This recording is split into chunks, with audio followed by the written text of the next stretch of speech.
So we finally got our first look at Toy Story 5, a movie that if you've followed me for a while, I don't think needs to exist in any way. And I'm gonna be honest, this makes me hate it even more. I mean, I'm not trying to be negative about this movie, and I realize it's a kid's movie as well, but Pixar used to be good, man, and this sucks. You know the main reason why I think this trailer makes this movie look so bad? I just realized it. I just had this light bulb moment. It's because it's the same plot as Toy Story 1. Bam. We've gone full circle. We're just recycling the exact same plot. Instead of Buzz Lightyear, the cool new techno space toy, we now have a leap pad or something like that, which is like a tech kind of thing. That's what Toy Story's doing now. They're doing the same movie as the first one, just slightly different. What's up guys, Mike here. Welcome back to the channel. Hit the subscribe button for more like this. Okay, so I'm genuinely just trying to think about how I feel about this trailer, and this is just the most like cliche thing ever. If you watched my other video about why Toy Story 5 just doesn't need to exist, I assume you're like fully acquainted with my opinion on this, but basically the TLDR of this is that Toy Story 3 finished this saga perfectly. Everything about that storytelling was unbelievable, and for like millennials who grew up with the original movies, Toy Story 3 was just absolutely beautiful. And then we got Toy Story 4, which undid the entire message of Toy Story 3, which is that sometimes in life you have to move on and like go and do something else. Undid that message completely. And then ended, to be fair, quite beautifully with this thing of like, okay, well, Woody and Buzz are now separated and now Woody's going on a new journey, right? That's Toy Story 4. And I was like, okay, I'm willing to accept that. I'm willing to accept this as like a coda to the original trilogy. And now that's the end. But no, then we get Toy Story 5. And I knew immediately, oh, well, they're just gonna undo it again. You know, the problem with a lot of this stuff is that like, when you make something beautiful, when you make art that is beautiful, and I argue that Toy Story 3 is a beautiful piece of art. Everything about it, right? It just exists in this beautiful, beautiful space. The problem is like when stuff is successful and makes money, like you want to keep making more and more money off it. What you do is you taint the art. You actually taint the existing art to create more art, to print more money. And hey, I get it. We all have to make money, but I thought Pixar maybe were a bit better than this. I mean, I look at this trailer and, you know, Woody is just back with Bonnie and the rest of the toys. He's literally hugging Buzz Lightyear, the man or the toy who, you know, 5 years ago, he said goodbye to, like a forever goodbye. And now we're back. We're back. That didn't happen. That emotional ending that we all saw, we all loved, we all laughed, we all cried. It just didn't happen. We're back here. I changed my mind. There ain't no Toy Story 5. and there never was. It's a stupid plot point. It's milking. It is doing everything it can to just make money.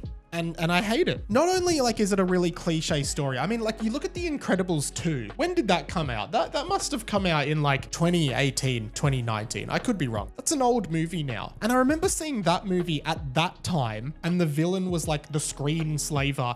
Get off your screens. Everyone's using their screens too much. That movie is like 8 years ago. And now Toy Story is doing the same story. The same critique of, oh, tech is bad. Kids should play outside. Like, we know that. That's not new. That's not cutting edge. This is like the most predictable thing ever. And in Toy Story 1, you know, Toy Story 1's all about jealousy, all about letting go, accepting life. Like that's what the through line of this series is. Not that it cares about any through line anymore, right? It was Woody is here. He's the most popular toy, but now Buzz is here and Buzz is a better toy. He's objectively better. He's newer, he's shinier, he does more stuff, he has better tech features, he's awesome, right? He has lights, he has a laser, all this stuff. That feels like exactly what they're setting up in this movie. That the screens and the tech stuff that kids are playing on are way cooler and way better than the toys now. Same story. I feel like we've seen this story. I mean, the movie is called Toy Story. We've seen the story of the toys, the Toy Story. We have seen the Toy Story. Oh man, I mean, this is a little bit of a different video. It's like I'm just venting out loud, but like, I really do think that the main point, and I said this in the last video I made about this topic, creativity and money are so conflicted because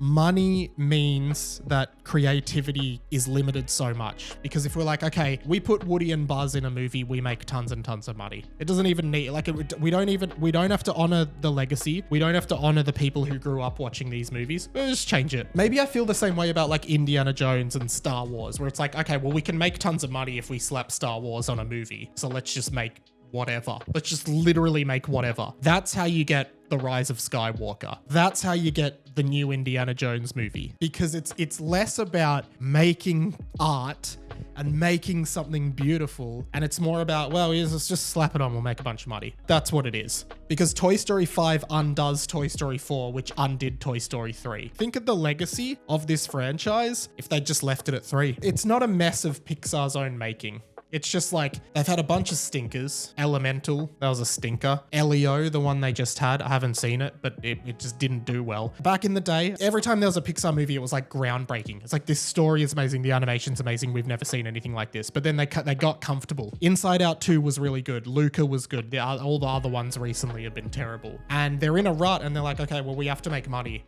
We make money with these guys. Okay, well, let's do that. And it's a big shame. It's a big shame for millennials. It's a big shame for people who grew up with this franchise, because I would have loved for it to end at 3.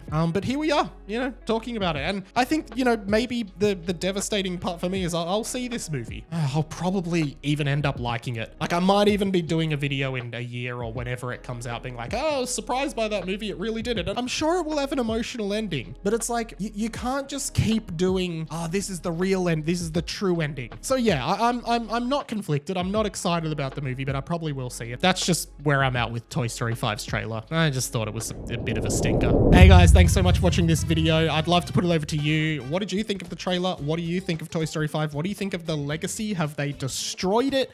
Or is it still okay? Let me know down in the comments. If you got nothing to comment, but you want to help me out in the comments section and the algorithm anyway, just comment below.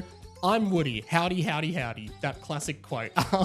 If you like this video, this is my other kind of video talking about this topic from a few weeks ago. And if you just want to watch a bunch of Disney or Pixar related content, there's a whole playlist right there for you to binge. But for now, that's pretty much it from me. My name's InReady Mike. This has been The Inside of My Mind, and I'll catch you later.